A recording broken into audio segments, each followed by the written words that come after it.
الآن تكريم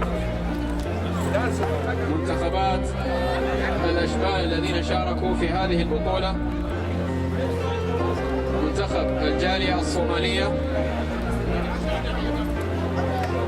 والذين حصلوا على كأس البطولة تحت 14 سنة. قائد الفريق يتسلم الميدالية من المستشار صالح بهويني، وكذلك من قنصل عام دولة فلسطين.